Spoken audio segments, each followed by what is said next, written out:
तो संभल की जामा मस्जिद जिसमें फिर से पुलिस पहुंची तो हड़कंप मच गया।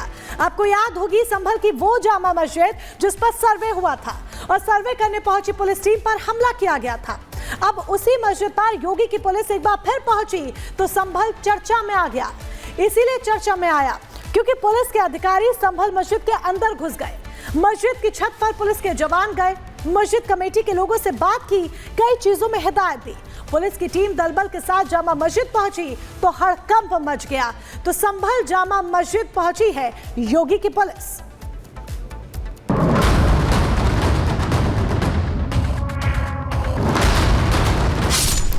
संभल की जिस जामा मस्जिद पर सर्वे को लेकर बवाल हुआ था, उसी शाही जामा मस्जिद पर योगी की फोर्स पहुंची तो फिर एक बार हड़कंप मच गया। तस्वीरें देखिए। पुलिस की टीम पहले मस्जिद पहुंची, मस्जिद कमेटी के लोगों से बात की। इसके बाद कुछ जवान जामा मस्जिद की छत पर गए और जांच पड़ताल की। दरअसल संभल पुलिस लाउड स्पीकर्स पर सीएम योगी के आए सख्त आदेश के बाद पहुंची थी।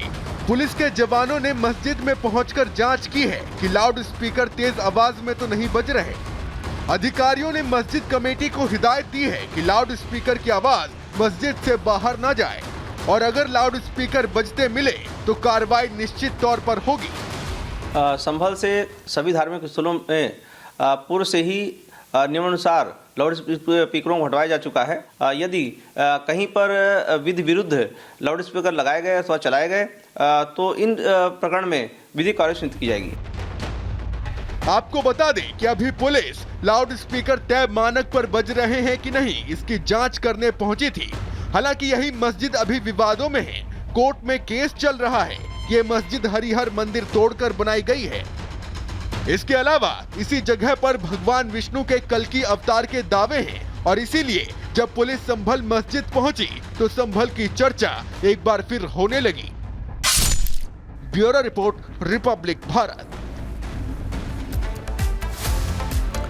और संभल से इस वक्त की सबसे बड़ी खबर आपको बताएं, पूरे संभल में सीसीटीवी कैमरे लगाए जाएंगे। 300 सीसीटीवी कैमरे पूरे शहर में लगेंगे। 2 करोड़ रुपए की लागत से ये सीसीटीवी कैमरे इंस्टॉल किए जाएंगे। पुलिस की निगरानी पूरा शहर रहेगा, यानी कि 24/7 पुलिस की निगरानी होगी तीसरी आंख के जरिए। संभल हिंसा के बाद प्रशासन ने बड़ा फैसला लिया और इसी के तहत ये बड़ा कदम उठाया गया है। हर एक गतिविधि पर पुलिस नजर रखेगी। रिपब्लिक भारत पर सबसे बड़ी खबर आपको बता रहे हैं संभल से जुड़ी हुई, जहां पर संभल में पूरा संभल अब तीसरी आंख की नजर में रहेगा। चप्पे चप्पे पर निगरानी रहेगी। पूरे संभल में सीसीटीवी कैमरे इंस्टॉल किए जाएंगे। 300 सीसीटीवी कैमरे लगाए जाएंगे।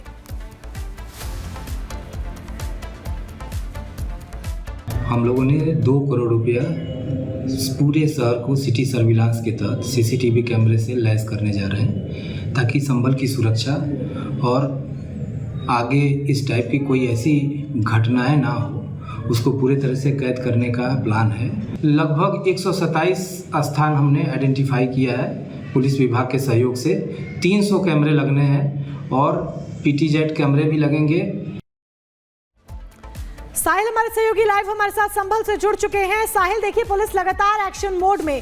पुलिस न सिर्फ संभल की जामा मस्जिद पहुंचती है बल्कि पूरा संभल अब तीसरी आंख की नजर में रहेगा। इसके अलावा और क्या दिशा निर्देश जारी हुए हैं?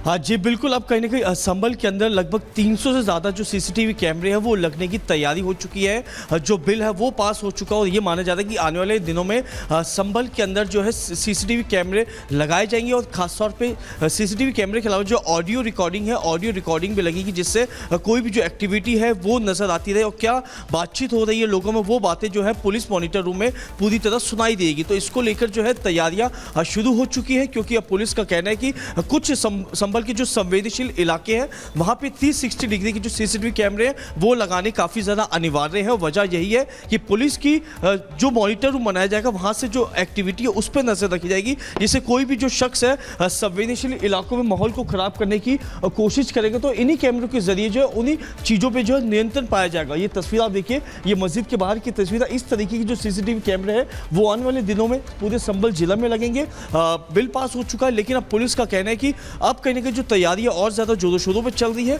आरोपियों की धरपकड़ का जो मामला है वो तेज़ी से चल रहा है और इन्हीं सीसीटीवी के जरिए जो है वो मॉनिटर किया जाएगा। पुलिस का कहना है कि एक मॉनिटर रूम बनाया जाएगा जिसमें पूरा तरह जो डिस्प्ले है वो देखा जाएगा और 24 घंटे शिफ्ट वाइज जो है यूपी पुलिस के जवान जो है वो मॉनिटर रूम में मौजूद रहेंगे और संभल में हो रही हर एक्टिविटी पे खासतौर पे पुलिस की पैनी नजर आएगी। क्योंकि इससे पहले देखा गया था कि एडिशनल एसपी ने यह भी जानकारी दी कि कल देर शाम जो है संभल के कुछ इलाकों संभल में चप्पे चप्पे पर निगरानी पुलिस की होगी और 24/7 पुलिस का पहरा होगा। जुड़ने के लिए, जानकारी के लिए धन्यवाद आपका।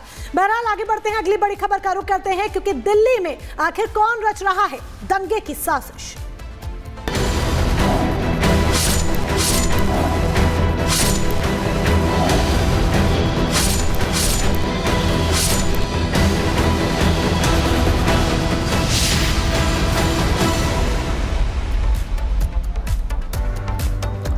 और चलिए अब बात करते हैं दिल्ली में सीएए और एनआरसी लागू करने की बात सामने आने के बाद दिल्ली में जिस तरीके से दंगे भड़के थे उन्हीं से जुड़ी। जी हां, 2020 में दिल्ली में दंगे भड़के थे, लेकिन क्या फिर से दंगे भड़क सकते हैं? क्या दिल्ली में हिंदू मुसलमानों के बीच दंगा भड़काने की साजिश रची जा रही है?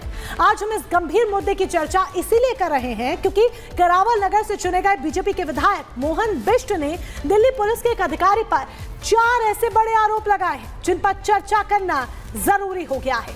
मोहन सिंह बिष्ट ने पहला आरोप लगाया है और दावा किया है कि दिल्ली पुलिस के एक अधिकारी जिसका नाम रिजवान है वो दंगा कराने की साजिश रच रहे हैं। बीजेपी विधायक मोहन सिंह बिष्ट ने दूसरा आरोप लगाया है कि रिजवान जो दिल्ली पुलिस में अधिकारी हैं वो हिंदुओं को टारगेट कर रहे हैं।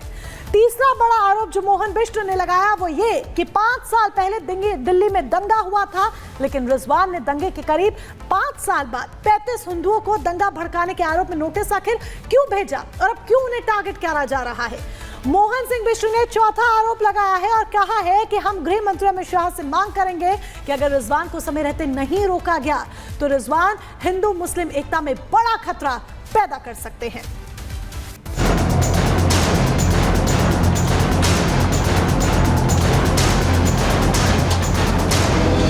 एनआरसी का कोई बैकग्राउंड बनाने की जरूरत नहीं है। हम इस पर बिल्कुल साफ है कि इस देश में एनआरसी होकर है। साल 2020 में जब देश में सीएए एनआरसी यानी नागरिकता संशोधन कानून लागू करने की बात कही गई थी, तब दिल्ली में सीएए समर्थक और प्रदर्शनकारियों के बीच दंगे भड़क उठे थे।